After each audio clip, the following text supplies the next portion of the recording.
Welcome, District 12 Toastmasters. Today, I'm interviewing William Hagerup. Welcome, William. Thank you very much, Rob. Pleasure to be here. William, we have one question for you. Why do you stay in Toastmasters? That's a very good question.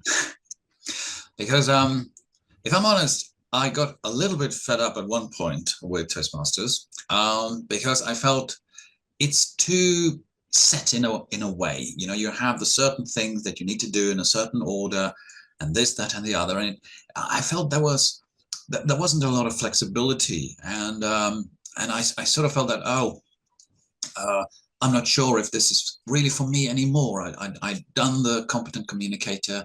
I'd even done one of the more advanced manuals that they used to do. And then I moved away from my works, and my club was a corporate club. So then it became a sort of a natural break, and I didn't sort of do Toastmasters for a while. But then I discovered that there is a club in London, and it's actually unique, not only in London, but in the United Kingdom, called 104 London Debaters.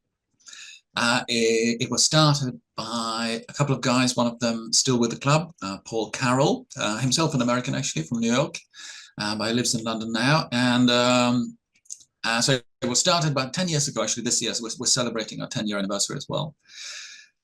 And during lockdown, they used to meet on Zoom. So I thought, well, I might as well join on Zoom because that's it doesn't matter where you are. And that sparked a renewed interest for me in Toastmasters because I'd done debating before in my previous life back in Norway. I was a sort of youth politician when I was between the ages of 16 and to 21, and I've always been interested in current affairs and you know, all sorts of things. Really, I find it interesting to debate and discuss stuff. So when lockdown finally was over and we finished with that and the club went back to being in person, I realized I enjoyed so much that I started jumping on the train and going down to London. So I live about 60 miles northeast of London, but it's less than an hour on the train, so it's quite feasible.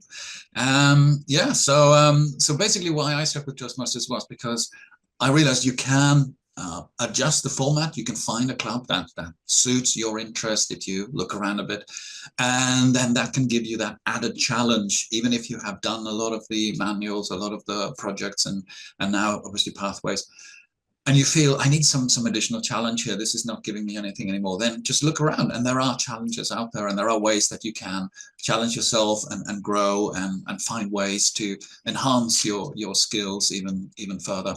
And certainly I found that with 104 London Debaters. So and I should say, Rob, if I may, that because we had a few people who joined online but far away from London, we decided to start a sub club.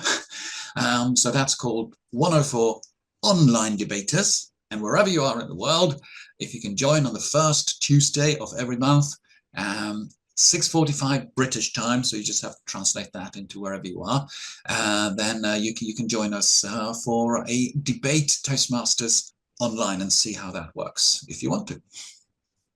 Excellent. And I think you already answered this question, but go ahead and just plug the club that you're with.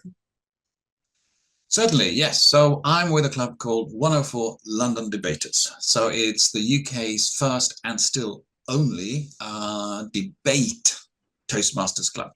We meet close to Victoria Station. It's sort of on the border of Victoria and Westminster area of London. So that's quite suitable. Westminster, of course, is the political area of London where the Parliament and various government buildings are. So it's a good place to meet. It's a lovely old Victorian pub called the Windsor Castle, actually. And we meet in the first floor function room, and we have table topics, but we do them as mini debates. So we'll have, for example, I'll say, right, this house would ban dogs in cities, and then I'll say, Rob, you need to come up here and defend that motion, whether you believe in it or not. You have to defend it. But then I'll call the next person, say Mary. I'll say, Mary, you will now have to oppose what Rob said, and then she will speak on the same topic in 2 minutes or so.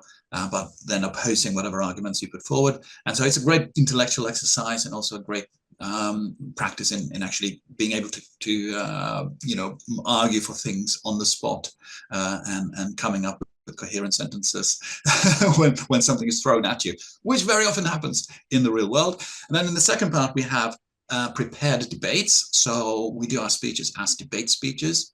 So we'll have an opener, and then the other team will come and reply to that.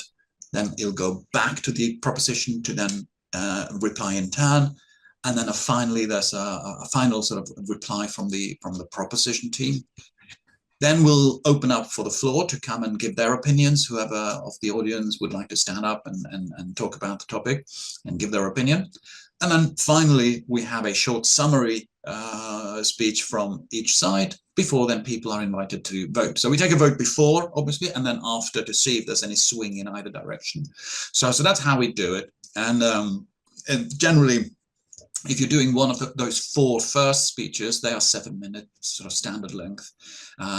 We can sort of fit it into the pathways. Sometimes we have to stretch it a little bit because we don't have a separate debate pathway yet, although there are some people who are working on trying to make that happen. So hopefully in future we can have a separate sort of debate pathway as well. Excellent. Thank you for this interview today. Not at all. It's been a real pleasure, Rob. Thank you so much.